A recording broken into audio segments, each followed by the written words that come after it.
होता है और गोविंद भी प्रसन्न होते हैं।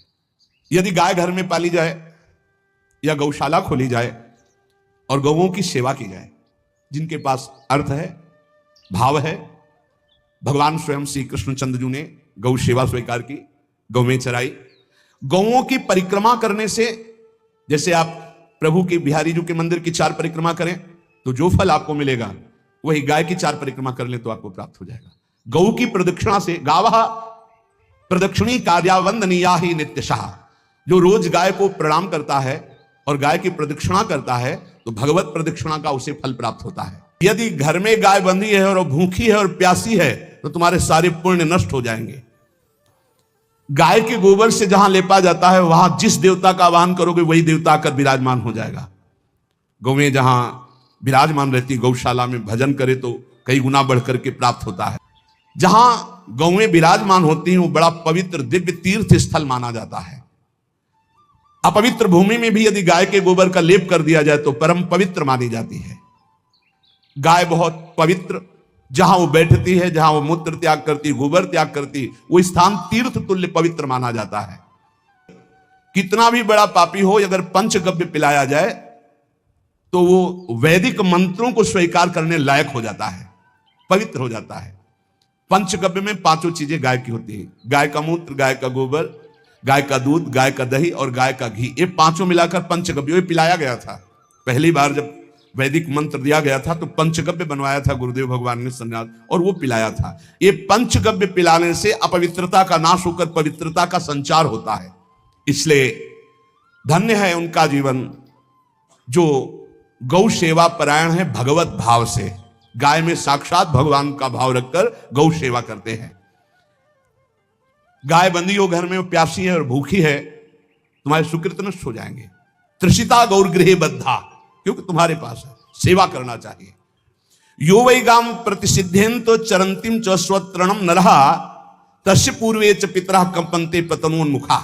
यदि गाय हरी हरी घास चर रही कहीं और तुमने डंडा ऊपर प्रहार किया, लाठी मारी, तो तुम्हारे पितर खोपड़ी के बल नरक जाने के लिए तैयार हो गए।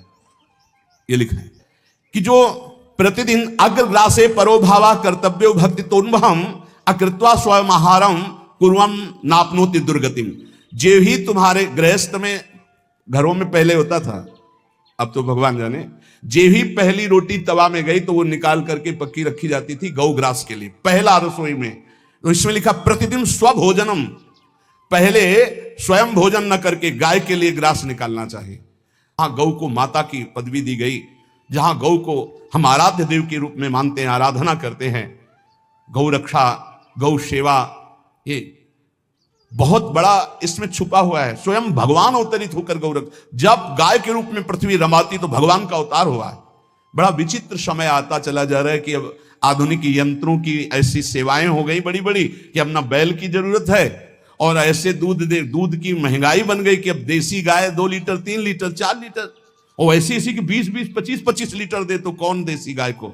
गौओं का सेवा का भावना शास्त्र आज्ञा करता है।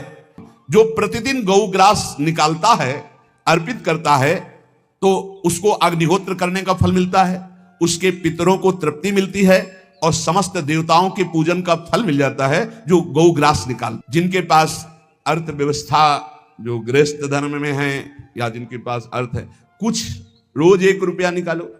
हम कह रहे रोज निकालो तो महीने में 30 रुपया होते हैं। 30 रुपया में एक गाय को हरी घास तो एक टाइम पवा ही सकते हो ना, बहुत नहीं है तो 1-1 रुपया निकाल के अगर एक गाय को चारा दोगे तो एक बार का भोजन तो हो ही सकता है। 30 रुपया में हरी घास जाकर के उसके एक बार तो पवा दोगे ना। अग्रग्रासे परोभावा कर्तव्य भक्ति तोन्वहम, भक्ति पूर्वक गाय को 1 ग्रास भोजन में 1 रोटी तो निकालना चाहिए गाय के लिए, ऐसा शास्त्र आज्ञा कहता है। जो ऐसा करता है तो अकृत्वा स्वयमाहारम कुर्वन् नाप्नोति दुर्गतिम, अपने आहार से 1 रोटी निकालकर गाय को देता है और स्वयं 3 रोटी भले पाले 1 रोटी गाय को दे दी तो बोले उसकी दुर्गति नहीं होगी, अर्थात उसके अंदर भाव बढ़ता चला जाएगा, वो भगवान की भक्ति में। जो सदैव गौ सेवा करता है, उसके डांस मच्छर हटाता है, स्नान कराता है, पीठ में हाथ फेरता है, उसके पूर्वज जो पितर होते हैं वो नाच पड़ते हैं, उनका मंगल होना शुरू हो जाता है कि हमारे वंश में गौ सेवक पैदा हुआ, बड़ा भाग्यवान है और वो गौ के द्वारा हमें तार देगा, ऐसा भाव। गौ सेवा हमारे सनातन धर्म में बहुत बड़ा स्थान गौ सेवा का। तो मूर्ख मनुष्य जैसे अब गाय दूध नहीं दे रही, मार डंडे डंडे मार रहे हैं, इंजेक्शन लगा रहे हैं, ऐसे वैसे कर रहे हैं, उसको ताड़ना दे रहे हैं।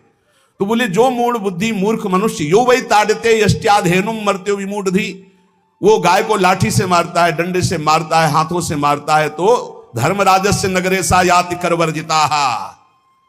धर्मराज जी पहले अपने नरक में ले जा करके उसके कहते थोड़े थोड़े तिल तिल करके पहले इसके हाथ काटो, मरना है नहीं वहां, अब आराम आराम से थोड़े थोड़े पहले हाथ वर्ग